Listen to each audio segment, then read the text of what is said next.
According to one hacker उसका ये दावा है कि उसके पास इंडिया के जितने भी एयरटेल यूज़र है उन सब का मोबाइल नंबर, उन सब का एड्रेस, उन सब का आधार कार्ड और दूसरी सारी इम्पोर्टेंट कॉन्फिडेंशियल सेंसिटिव इंफॉर्मेशन जो है वो सब उसके पास अवेलेबल है।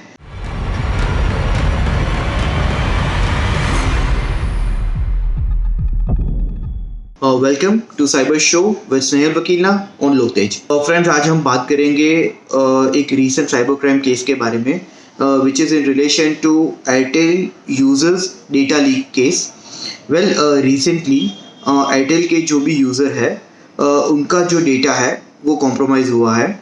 अकॉर्डिंग टू वन हैकर उसका ये दावा है कि उसके पास इंडिया के जितने भी एयरटेल यूज़र है उन सब का मोबाइल नंबर, उन सब का एड्रेस, उन सब का आधार कार्ड और दूसरी सारी इम्पोर्टेंट कॉन्फिडेंशियल सेंसिटिव इंफॉर्मेशन जो है वो सब उसके पास अवेलेबल है।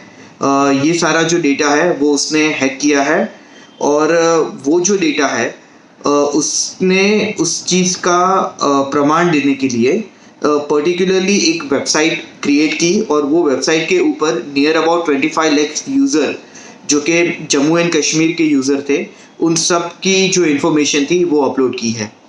वेल, उसने ये स्पेसिफिकेशन भी दिया कि अगर वो चाहता तो वो सारे इन्फॉर्मेशन डार्क वेब के ऊपर सेल कर सकता था, but instead of it he choose to upload the data into that particular website.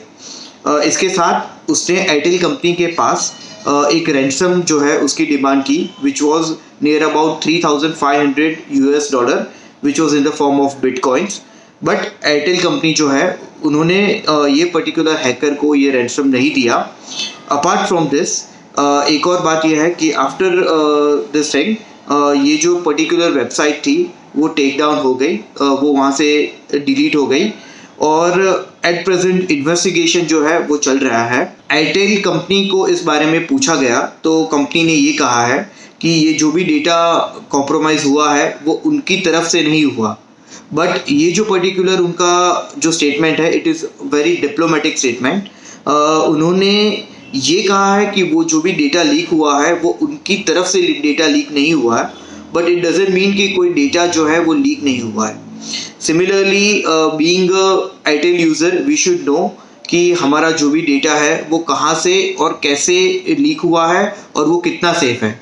So according to me इस बात पे एकदम स्ट्रिक्ट इन्वेस्टिगेशन होना चाहिए और जो भी लायबल पर्सन है, अथॉरिटीज़ है या जो भी कंपनीज इंटरमीडिएटरीज जो भी इसमें लायबल होते हैं उनको as per section 67C, section 43 capital A, section 85 of Indian information technology act proper liability उनके ऊपर रखनी चाहिए along with all the other section of IPC।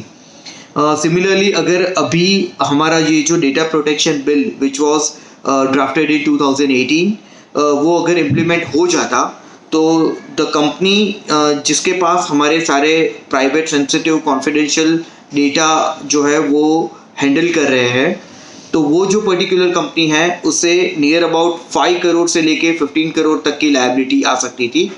So we expect कि ये जो पर्टिकुलर केस है उसमें स्ट्रिक्ट इन्वेस्टिगेशन होगा और जो भी पर्टिकुलर पर्सन जो या कंपनी जो भी लायबल हो उसके सामने स्ट्रिक्ट एक्शन लेना चाहिए। So this was our today's episode which was in relation to Airtel users data leak matter. जल्दी हम मिलेंगे किसी और नए साइबर क्राइम केस के साथ या कोई साइबर क्राइम अवेयरनेस टिप के साथ। Till then keep watching cyber show with Snehal Vakilna on Lok Tej.